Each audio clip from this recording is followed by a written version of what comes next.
The dungeon smelled of damp stone and forgotten souls, a scent Lyra had grown accustomed to over the 5 years she had worked in the bowels of the royal palace. Her hands moved with practiced efficiency as she wrung out the cloth in the bucket of herbal water, the liquid glowing faintly with the remnants of her healing magic. It was not much, this gift of hers. Barely enough to earn her the title of healer, and certainly not enough to manifest a wolf, in a world where your worth was measured by the strength of your inner beast. Lyra was considered broken, defective, a waste of omega blood. She did not mind the solitude of the dungeons anymore. Up above, in the glittering halls of the palace, she would only face sneers and whispers, the casual cruelty of those who believed themselves superior. Down here, among the prisoners and the shadows, she could almost pretend she was invisible. Almost. Her current assignment was one that both fascinated and terrified her. At the end of the longest corridor, behind 7 sealed doors engraved with ancient warding symbols, lay the crystal tomb. Inside that tomb, preserved in eternal sleep, was Alpha King Caius Thornridge, the monster of legends, the tyrant whose name mothers used to frighten disobedient children. He had ruled 300 years ago with an iron fist, or so the histories claimed, until a powerful witch had cursed him to sleep forever as punishment for his countless atrocities. Lyra pushed open the final door, her small frame struggling against its weight. The chamber beyond took her breath away every single time. The walls were carved from obsidian and veined with silver, pulsing with dormant magic. In the center of the room stood the crystal coffin, easily 12 feet long and 6 feet wide, filled with a shimmering liquid that looked like liquid moonlight. And suspended in that liquid, perfect and terrifying, was Caius Thornridge himself. He was massive even in repose, his body that of a warrior king, all carved muscle and imposing presence. His hair was long and dark, floating around his face like a black halo. His features were harsh, all sharp angles and aristocratic lines, a face that could have been sculpted by an artist obsessed with power and beauty in equal measure. But it was his aura that truly marked him as Alpha, even in sleep. It pressed against her senses like a physical weight, ancient and overwhelming. Lyra approached the coffin with the reverence of ritual. This was her duty. 3 times a week, to clean the crystal surface, to refresh the preservation spells, to ensure that the sleeping king remained trapped in his cursed slumber. She was the only one allowed this task, perhaps because she was considered so insignificant that even if she tried to wake him, she would fail. As she worked, wiping away the dust that somehow always accumulated despite the sealed chamber, she did what she always did. She talked to him. It had started as a way to fill the oppressive silence, but over the years it had become something more. A confessional, a therapy, a connection to someone who could never judge her because he could never hear her. Today had been particularly difficult. She had been summoned to heal one of Alpha King Darian's mistresses, a beta woman who had grown bored and amused herself by burning Lyra's arm with a hot poker, laughing as she did it. The burn still throbbed beneath the bandage Lyra had wrapped around it. She traced her fingers along the crystal as she spoke, her voice barely above a whisper. She told Caius about the pain, about the humiliation, about how sometimes she wondered if her life had any purpose at all beyond being a target for the cruelty of others. She told him things she would never dare speak aloud to anyone living, secrets and fears and tiny rebellious thoughts that could get her executed if anyone ever heard them. When she finished her work, she did something she had never done before. She pressed her palm flat, against the crystal, directly above where his heart would be, and she closed her eyes. Her magic, weak as it was, pulsed through her hand, not trying to heal because he was not wounded, but simply reaching out, a desperate connection from one lonely soul to another. For just a moment, she could have sworn she felt something push back, a flutter of response, a whisper of consciousness. But then it was gone, and she was alone again with her foolish imagination. She left the chamber as she always did, sealing each of the 7 doors behind her, never knowing that in the liquid-filled darkness, behind closed eyelids that had not opened in 3 centuries, something had finally stirred. That night, Lyra dreamed. She stood in a forest of silver trees beneath a moon so bright it hurt to look at directly.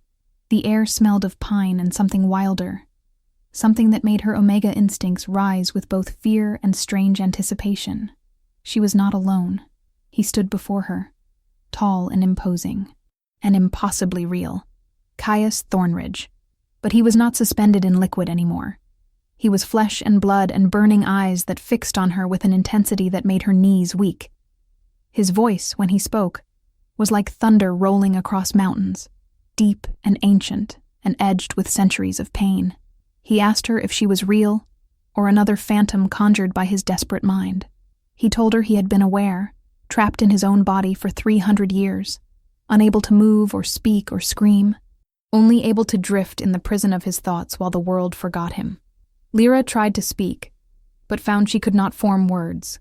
He stepped closer, and she realized he was crying, silent tears streaming down that harsh face. He told her he had heard her, every word she had spoken to him over the years, every confession and fear and tiny act of kindness. He told her she was the only light in an eternity of darkness, the only proof that compassion still existed in a world that had become so cruel.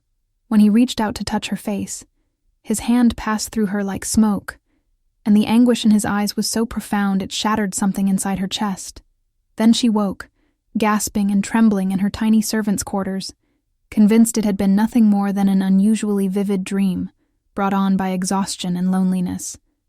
But the next time she entered the crystal chamber, she felt it immediately. The change in the air, the way his presence seemed more focused somehow, more aware. She approached the coffin with trembling hands and looked at his face. His eyes were still closed, his body still suspended. But there was something different. A tension in his jaw, a slight furrow in his brow.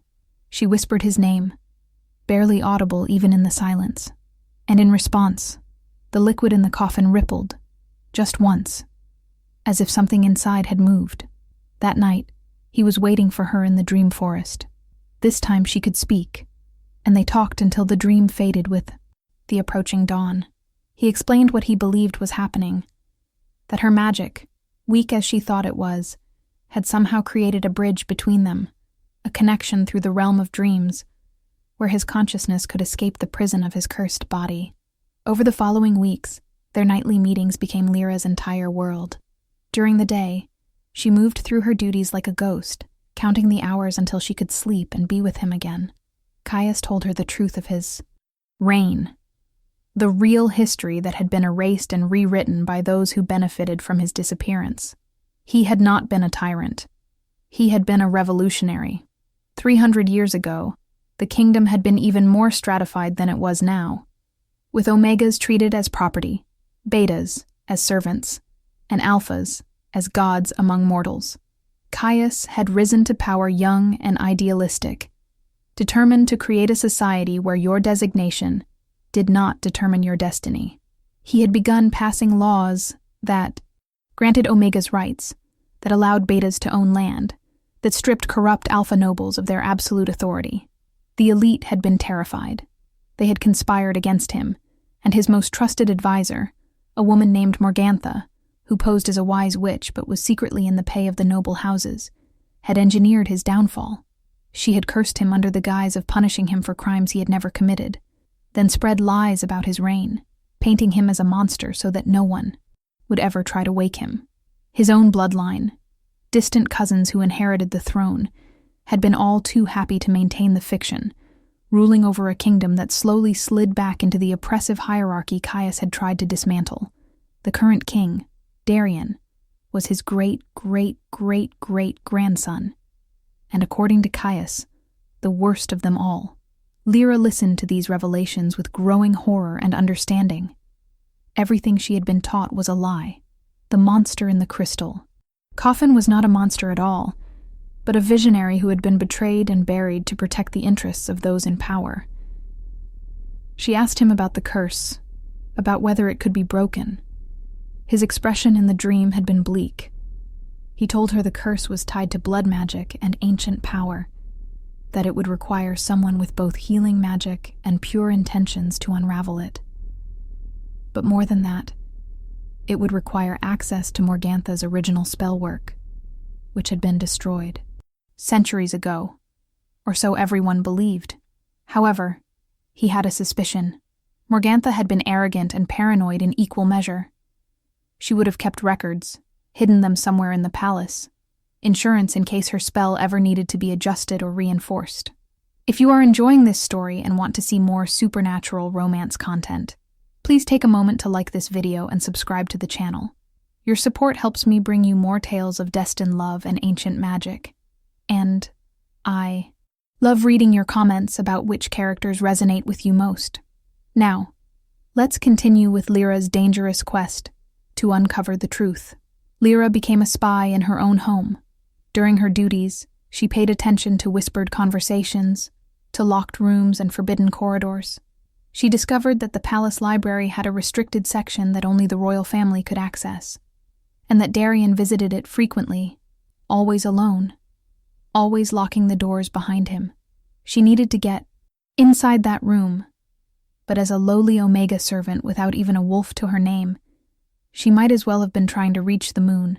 The opportunity came unexpectedly during the annual Moon Festival, a week-long celebration when even the strictest protocols were relaxed.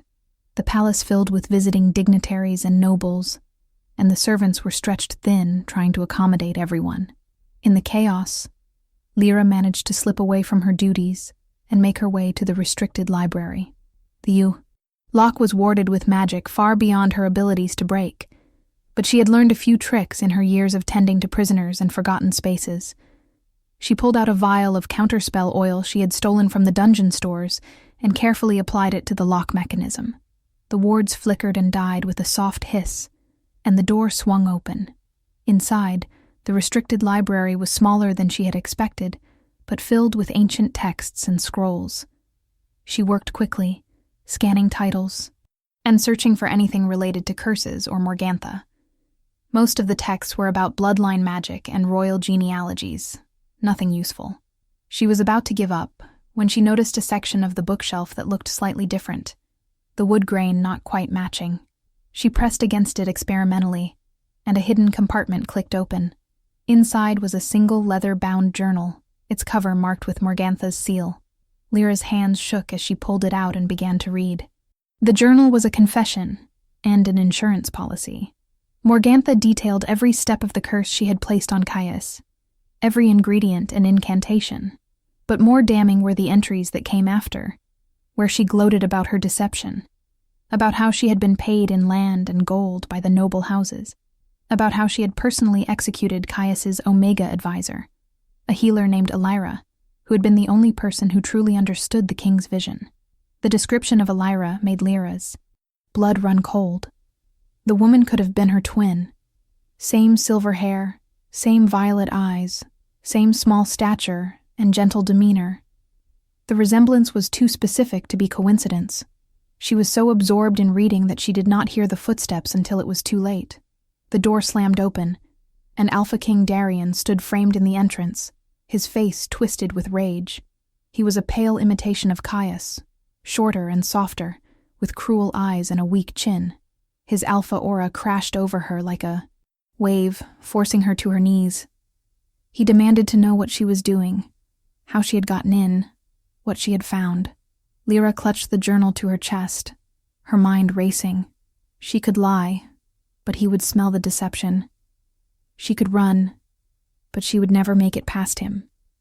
So she did the only thing she could think of. She told him the truth. She told him she knew about Caius, about the real history, about the curse.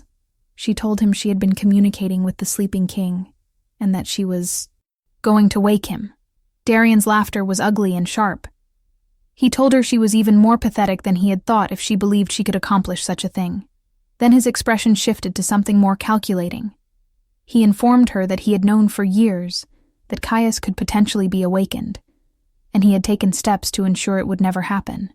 Every month, he personally administered a poison into the preservation liquid, a slow-acting toxin designed to destroy Caius from the inside, even as the stasis kept him technically alive. In another few decades, there would be nothing left to wake, just an empty husk in a crystal cage. Lyra felt rage unlike anything she had ever experienced. It burned through her veins, igniting something deep in her core that had always been dormant. Her magic, her pathetic, weak healing magic, suddenly roared to life with an intensity that made the air around her crackle with power. Darian stumbled back, shocked. For the first time in her life, Lyra felt her wolf, not emerging fully but present, a silver shadow that pressed against her consciousness with fierce protectiveness. She realized in that moment what Caius had suspected but never told her. She was not broken. She was descended from Elira, and Elira had not been a simple healer.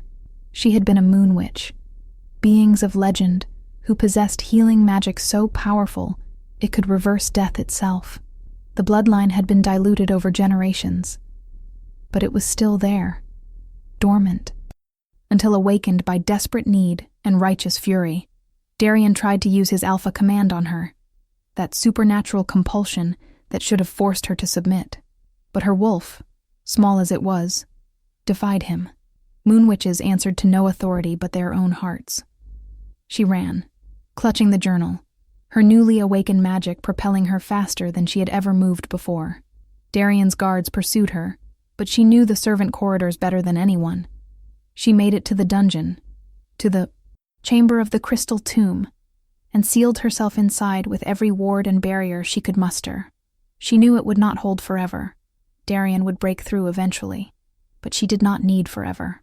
She only needed enough time. She opened the journal to the section describing the curse-breaking ritual. It was complex, requiring specific ingredients and perfect timing. But Morgantha had been thorough in her documentation. The curse could only be broken during the dark moon, when the veil between consciousness and sleep was thinnest, and it required the blood of a moon witch, freely given with pure intentions. Lyra checked the lunar calendar etched into the chamber wall. Tonight was the dark moon. It was as if fate itself had been waiting for this moment. She gathered what she needed from the dungeon stores, ingredients for rituals that had been locked away and forgotten. She prepared the circle around the crystal coffin, marking it with symbols from the journal. And then she waited for moonless midnight, the darkest hour, when the chamber would be filled with nothing but shadow and possibility. When the hour came, she could hear Darian and his guards hammering against the sealed doors. The wards were beginning to crack. She had minutes at most. She began the incantation, her voice steady despite her fear. The words were ancient, a language that predated the modern kingdom, flowing from her tongue as if she had always known them.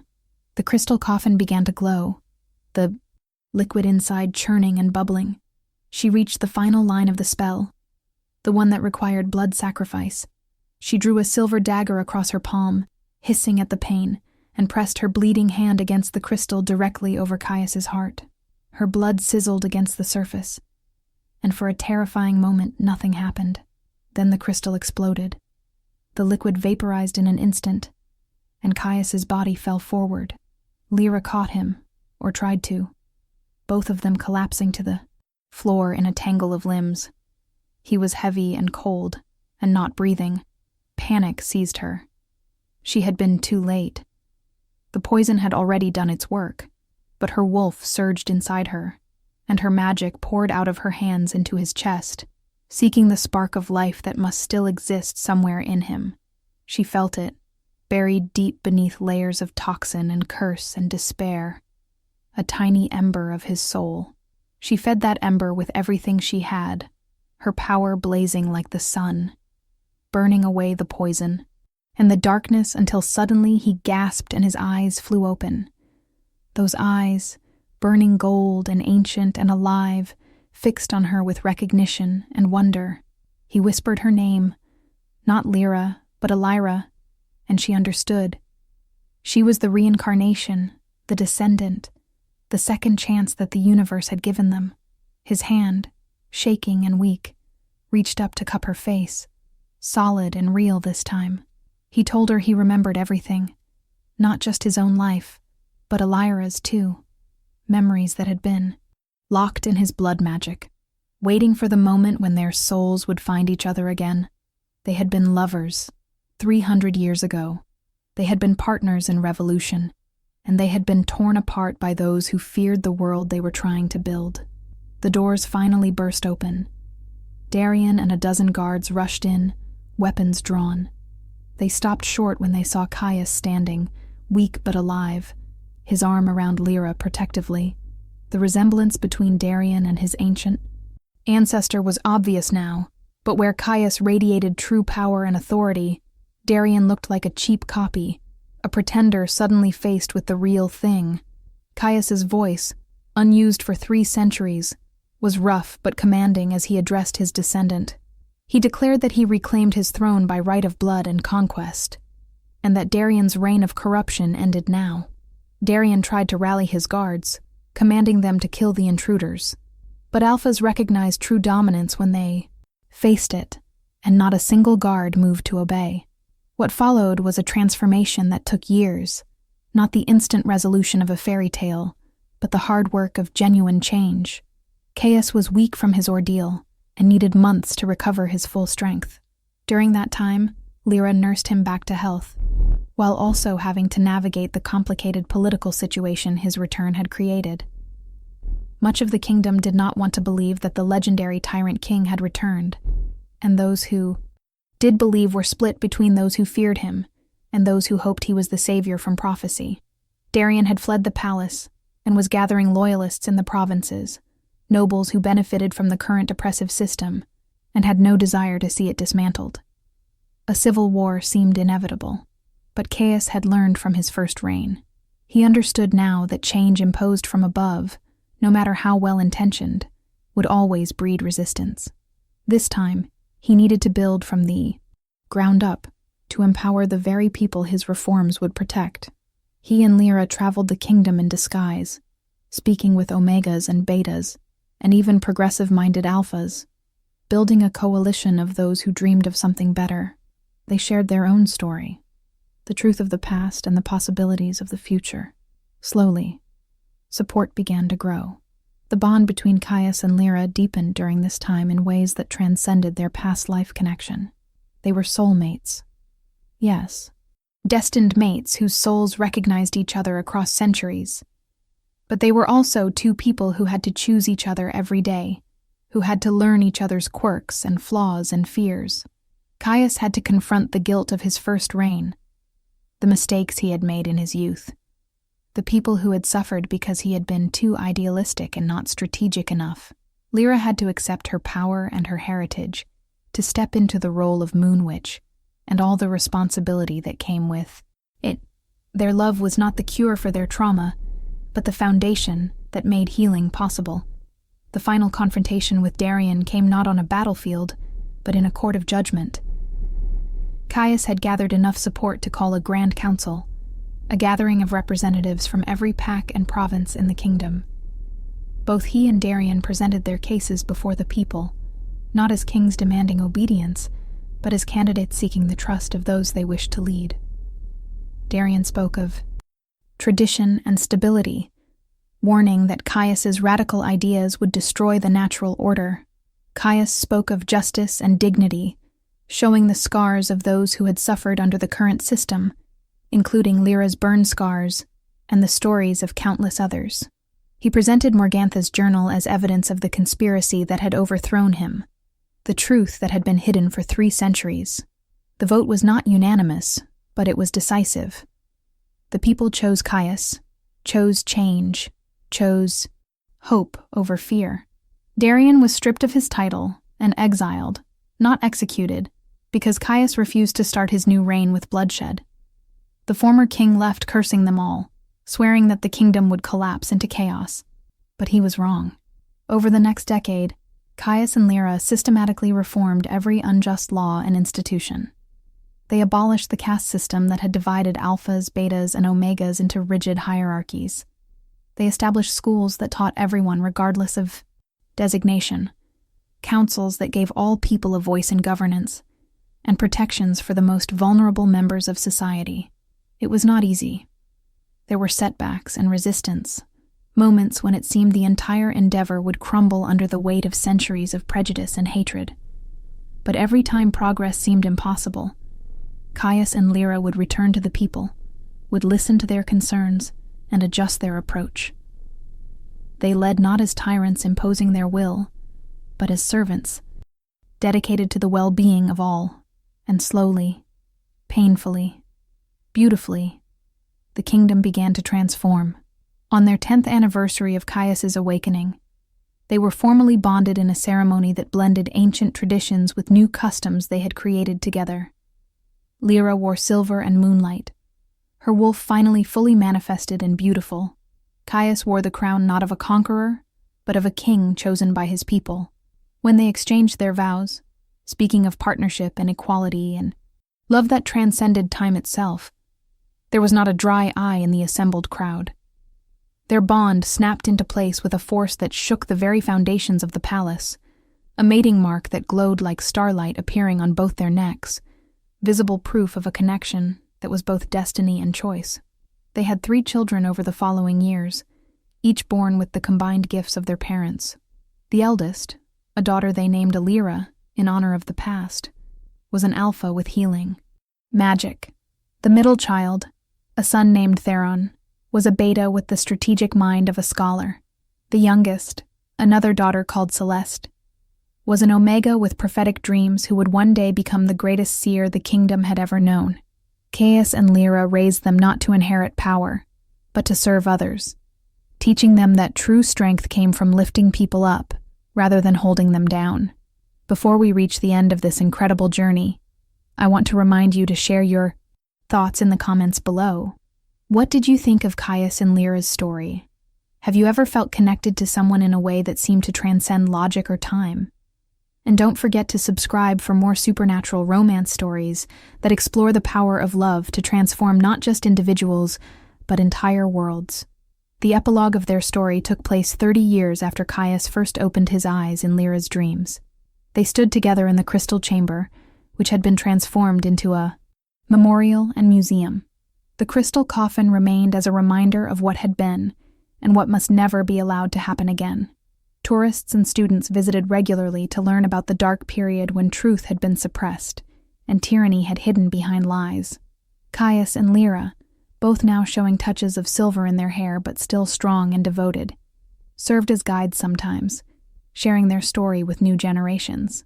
A young Omega approached them that day, small and uncertain, without a wolf, and clearly ashamed of it. She asked Lyra if it was true that she had once been powerless, if she really had been considered broken. Lyra knelt down to the girl's level and took her hands gently. She told her that power was not about the strength of your wolf or the force of your magic, but about the courage to stand up for what was right, even when the whole world told you to stay down. She told her that some of the strongest people she had ever known had been those the world considered weak, and that true change always began with those who had nothing left to lose and everything to fight for. The girl left with tears in her eyes, but hope in her heart. Caius wrapped his arm around Lyra's waist, pulling her close. He told her she was still the most magnificent thing he had ever seen, still the light that had saved him from eternal darkness. She smiled up at him, that same gentle smile that had first reached him through centuries of cursed sleep, and replied that he was still the most frustrating and wonderful partner she could have asked for, in this life, and the one before. They had not created a perfect kingdom. Prejudice and inequality still existed, and there were always those who sought power over others. But they had created a foundation, a system where justice was possible, where every person had the right to dignity and the opportunity to thrive. They had proven that change was possible, that the patterns of the past did not have to define the future, and that love, real love that chose justice over comfort and truth over tradition, could indeed transform the world.